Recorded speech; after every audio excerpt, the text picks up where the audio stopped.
শুধু রাক্ষস নয়, পিরিন্ডি রাক্ষস, সাংঘাতিক ব্যাপার। এরা পুরোপুরি রাক্ষস ছিল 350 পুরুষ আগে, কিন্তু এত তেজ যে এক একটা হাফ রাক্ষস এখনো বেরিয়ে পড়ে এদের মধ্যে। পুরো রাক্ষস তো এখন সভ্য দেশে কোথাওই নেই, এক আছে আফ্রিকার কোনো কোনো অঞ্চলে আর ব্রাজিল, বর্নিয়া এইসব জায়গায়। তবে হাফ রাক্ষস এখনো কচ্ছিত কদাচিৎ সভ্য দেশে পাওয়া যায়। জনার্দন বাবু ওদের মধ্যে একজন। তাহলে গোলমাল কেন? শিবুর গলাটা একটু কেঁপে গেল।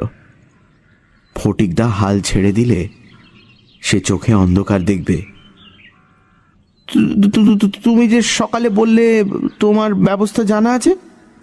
আমার জানা নেই এমন জিনিস নেই। তবে?